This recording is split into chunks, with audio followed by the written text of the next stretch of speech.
السلام علیکم جی. بہت ضروری ہوتا ہے، کوئی دن ان کے بغیر نہیں جاتا. لیکن آج قیامت کی نشانیاں جو تھیں وہ یہ تھیں کہ جناب عمران احمد خان نیازی جو تھے وہ اپنے پہلو میں محترمہ ڈاکٹر یاسمین راشد صاحبہ کو بٹھا کر قوم سے خطاب فرما رہے تھے اور قوم کی رہنمائی کر رہے تھے کہ اس دوران جو تھا وہ پہلے جیو نے ان کے خطاب کی بلاسفیمی کر دی، خطاب کی بلاسفیمی کر دی، یعنی اسے کٹ کر دیا.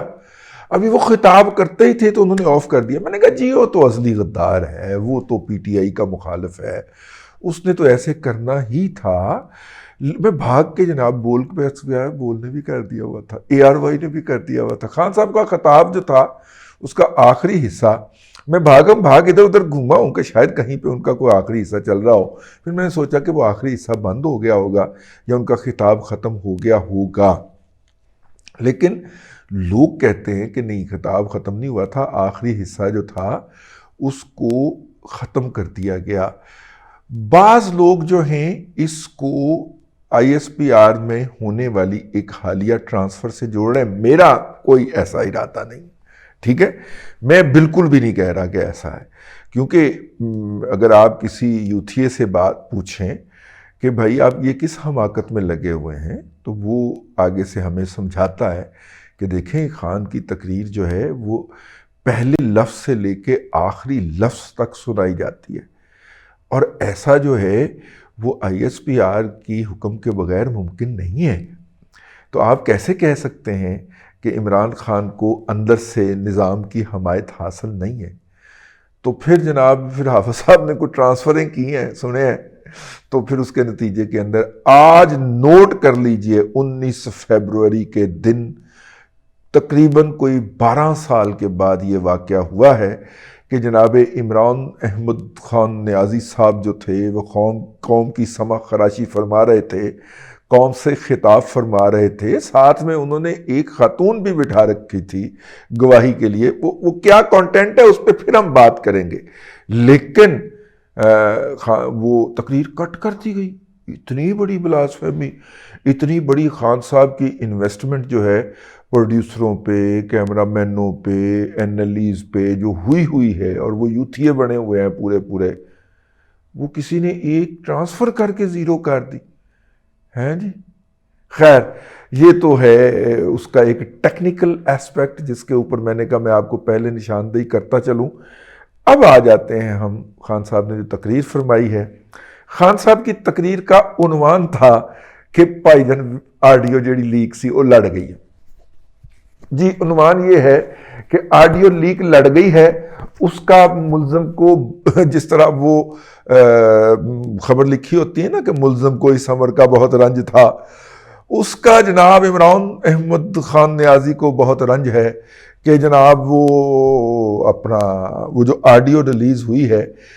عمران احمد خان نیازی صاحب وہ صاحب ہیں جنہوں نے پارس خورشید کو انٹرویو دیتے ہوئے کہا تھا کہ مجھے کوئی مسئلہ نہیں ہے کہ میری آڈیوز جو ہیں وہ ٹیپ ہوتی ہیں، اور میں تو بلکہ اس کو پسند کرتا ہوں کیونکہ میں چور نہیں ہوں، ٹھیک ہے، اور اس لیے میں اس بات کو پسند کرتا ہوں کہ یہ آڈیوز ٹیپ ہوں. جب ان سے کہا گیا کہ دیکھیے یہ فنڈامنٹل رائٹس کی، کسی انسان کے بنیادی حقوق کی، اس کی اپنی ڈومیسٹک پرائیویسی کی جو ہے وہ وائلیشن ہے، اس کی اپنی جو پرائیویسی ہوتی ہے اس کی خلاف ورزی ہے، آپ ایسا کیسے کہہ سکتے ہیں؟ اس نے کہا کہ میں جو ہوں وہ اس بات کو بہت اپریشیٹ کرتا ہوں کہ پاکستان کا جو نمبر 1 ادارہ ہے اور وہ جو یہ کام کرتا ہے، اور مجھے اپنے ریکارڈنگ کے اوپر بھی کوئی اعتراض نہیں ہے، یہ بندہ یہ کہہ چکا ہے.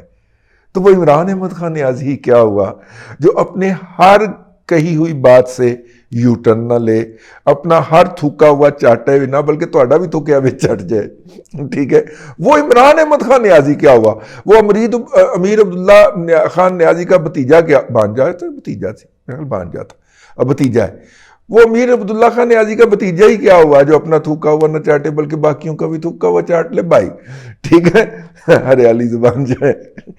تو خیر عمران احمد خان نیازی صاحب نے تقریر فرمائی. اس کے اندر کچھ خطاب جو تھا وہ اہل یوتھ کو، یوتھ یا مجہول القوم الجاہلیہ الوطن الفروشیہ لمیٹڈ ایڈیشن جو ہے، ٹھیک ہے، العقل للمحدود الوطن الفروشیہ، ان کو جناب محترمہ یاسمین، ڈاکٹر یاسمین راشد صاحبہ جو ہیں، ان کی تقریر بھی سننا پڑی۔ انہوں نے کہا جی دیکھیے وہ جو تھے بنیادی طور پہ، میں ڈوگر صاحب سے، لیک ہو گئی نا آڈیو ان کی، سمجھا کریں نا، تو اب اس کے پسو پڑے ہوئے ہیں کہ ہم تو پڑے گئے، ہم تو رنگے ہاتھوں پڑے گئے، بلکہ ننگے ہاتھوں پڑے گئے، ننگے نہیں، ننگے پڑے گئے کام خطرناک ہے، ننگے ہاتھوں پکڑے گئے، چلے رنگے ہاتھوں ہی رہنے دیتے، رنگے ہاتھوں پکڑے گئے ہم، تو اب کیا کریں، اب اس کے جواز تراشے جا رہے ہیں، اس کی جسٹیفیکیشنز پیش کی جا رہی ہیں۔ تو انہوں نے کہا کہ دیکھیے وہ اس جے آئی ٹی کے کوآرڈینیٹر رہے ہیں جو عمران خان صاحب پہ حملے کے حوالے سے بنی تھی۔ ویسے وہ جے آئی ٹی کی رپورٹ محترمہ کوئی رات سے بھی اس کا کوئی تعلق ہے، کیونکہ آپ نے تو کہا نا کہ ساڑھی رات پھر لنگ جائے گی، ٹھیک ہے نا، اب یہ ساڑھی رات جو ہے نا وہ امن سے گزر جائے گی۔ اب دیکھیے یہ بات جو ہے نا یاسمین راشد صاحبہ دو لوگ ہی کر سکتے ہیں، ایک جو قانون سے مفرور ہو، نمبر ایک، نمبر دو جس نے نشہ کرنا ہو، کہ میں نے رات کو نشہ کرنا ہے تو میری رات کی جو خوراک ہے، نشے کی جو مقدار ہے، کیا وہ مجھے مل جائے گی؟ تو ایک اس سے مراد یہ بھی ہو سکتا ہے، اور ایک وہ ہے کہ جو قانون سے ڈرا ہوا ہے یا جس کو خطرہ ہے کہ میں گرفتار ہو جاؤں گا۔ اب ان میں سے کوئی ایک بات ہو سکتی ہے، لیکن بہرحال انہوں نے جواز پیش کیا کہ جناب جے آئی ٹی جو ہے میں نے وہ اس کے کنوینر تھے تو میں نے ان سے بات کرنی تھی۔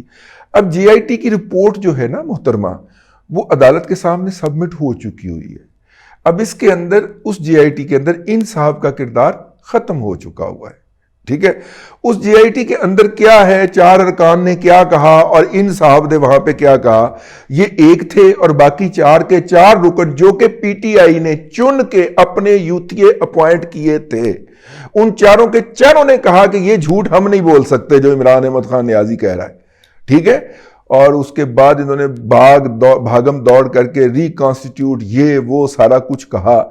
وفاق نے ان صاحب کو فارغ کر دیا جے آئی ٹی سے، اور وہ جو پایوڈین چودھری ہے اس نے جناب وہ چار ارکان کو فارغ کر دیا، کچھ اس طرح کا پھڈا ہے، لیکن رپورٹ سبمٹ ہو گئی، اور وہ رپورٹ جو ہے جب عدالت کے ریکارڈ کا حصہ بن گئی تو پھر کنوینئر کا کیا لینا دینا اس سے، اب تو وہ ریکارڈ کا حصہ بن چکی ہے نا۔ یاسمین راشد صاحبہ آپ محترمہ ہیں، اگر ہم سے بھی مشورہ کر لیتی ہیں ہم آپ کو اس سے کوئی بیٹر جسٹیفیکیشن یا آرگومنٹ بتا دیتے، یہ بڑی ہی بونگی جسٹیفیکیشن ہے جو آپ نے عنایت فرمائی ہے عمران خان صاحب کے پہلو میں بیٹھ کے تو قوم سے خطاب کرتے ہوئے۔ اچھا جی، تو میں نے کہا کہ اس کے علاوہ جی انہوں نے کہا کہ عمران خان صاحب نے وہی جو کیسٹ ہوتی ہے وہ دہرا دی، اور انہوں نے کہا کہ 3 لوگ تھے، انہوں نے مجھے قتل کرنے کا منصوبہ بنایا ہوا تھا، اور جے آئی ٹی نے یہ ثابت کر دیا تھا، کوئی ثابت نہیں کیا، کوئی بھی ثابت نہیں کیا۔ اس کے بعد جے آئی ٹی نے رپورٹ عدالت میں جمع کروا دی تھی۔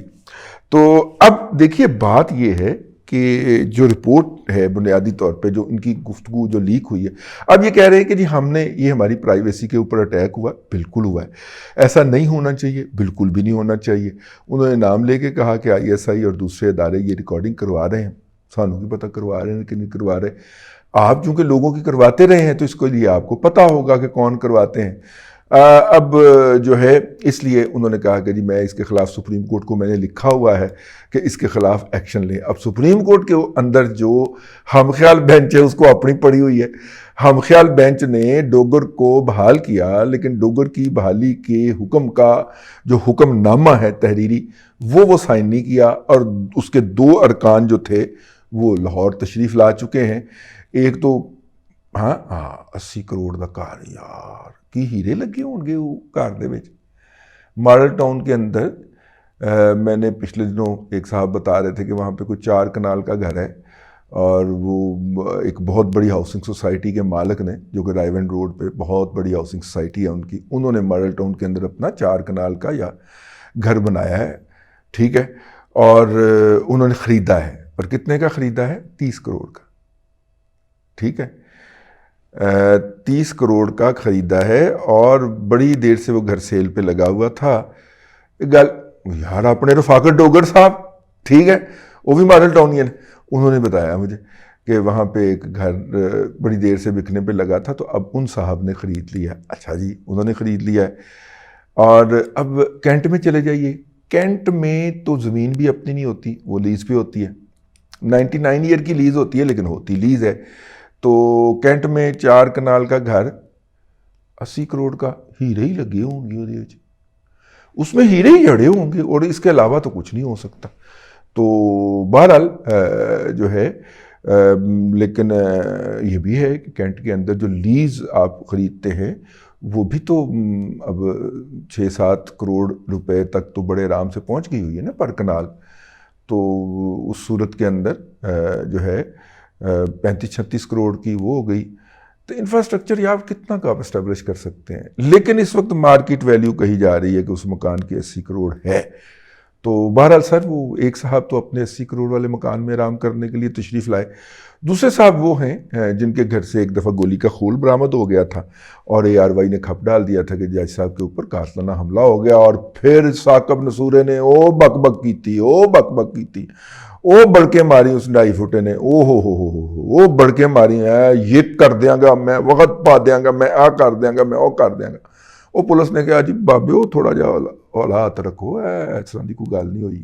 ٹھیک ہے، وہ جناب بڑکیں جو اس نے ماری تھیں، جو گالیاں بکی تھیں، جو زیان بکا تھا، جو میرا مطلب ہے بک بک کی تھی، وہ ساری جناب ARY اور بول اور آپ اور اس طرح اس نسل 92 اور گور میں اس نسل کے جتنے بھی ٹیلی ویژن چینل ہیں انہوں نے قوم کو رٹا دی. بعد میں جناب حملہ ہونے کا کوئی ثبوت نہیں ملا. یہ ایک لائن کی خبر کنہیں پڑھنی تھی ہے جی. اس کے اوپر جو ہے وہ ہمارے محبی محترم جو تھے وہ پروگرام بھی جناب انہوں نے کئی پروگرام کھڑکا دیے گھنٹے کے کہ جناب جج صاحب کے اوپر حملہ ہو گیا، ان کے گھر سے گولی کا ایک خول مل گیا ہے. تو میرا مطلب ہے وہ اپنے گولی کے خول والے گھر میں آئے ہوں گے، لیکن آرڈر سائن کرنے دی ہمت نہیں پہ رہی. اور کچھ لوگوں کا خیال ہے کہ پریشر بن گیا ہے. پریشر ان لوگوں کو پڑتا ہے جن کے کوئی اخلاقیات ہوں، جن کے کوئی میرا مطلب کہ تعلیم نے جن کا کچھ بگاڑا ہو، جن کا تعلیم نے کچھ بھی نہ بگاڑا ہو، ان کے اوپر پریشر نہیں ہوتا یا دباؤ نہیں ہوتا. وہ ڈٹائی کے ساتھ دھڑلے کے ساتھ کرتے ہیں. منڈے کا لیا ہے، آپ دیکھ لیجئے گا منڈے والے دن یہ دیکھ لیجئے گا آپ، وہ دھڑلے سے بیٹھ کے عدالت کریں گے اور قوم کو بتا رہے ہوں گے کہ اخلاقیات کیا ہوتی ہیں، کس طرح ایمانداری کے ساتھ کام کرنا چاہیے، کس طرح کسی کی زمین پہ قبضہ نہیں کرنا چاہیے، کس طرح بہن بھائیوں کو جو ہے وہ منی لانڈرنگ کے لیے استعمال نہیں کرنا چاہیے، کس طرح بے نامی جائیدادیں اپنے عزیزوں امیڈیٹ ریلیشن کے سامنے ذریعے نہیں خریدنا چاہیے. مطلب کم از کم فیض سے یہی پڑھ لیتے کہ کس طرح زمینیں خرید کے دور پار کے رشتہ داروں کے نام کے اوپر میں پارک کی جاتی ہیں کم از کم. لیکن وہ پٹواری سی نا، پٹواری دا پتر سی تے پٹواری دا بھرا سی، اس کو پتہ تھا کہ کیسے جائیدادیں چھپائی جاتی ہیں. اے جڑے نے نا گجرالے تو اٹھ کے آئے سر، انہوں نے سمجھ ہی نہیں آئی، چڑے کھاندے آیا تکے کھاندے آیا ہے. تو یہ ہے جی، مطلب اس کا یہ ہے.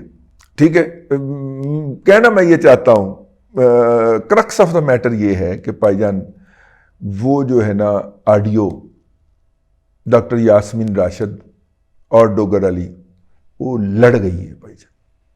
ٹھیک ہے نا، وہ لڑ گئی ہے.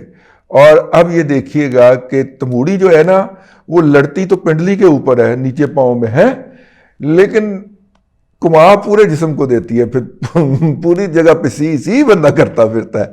یہ تموڑی کے طور پہ لڑی ہے، آپ اس کو تموڑی سمجھیے گا.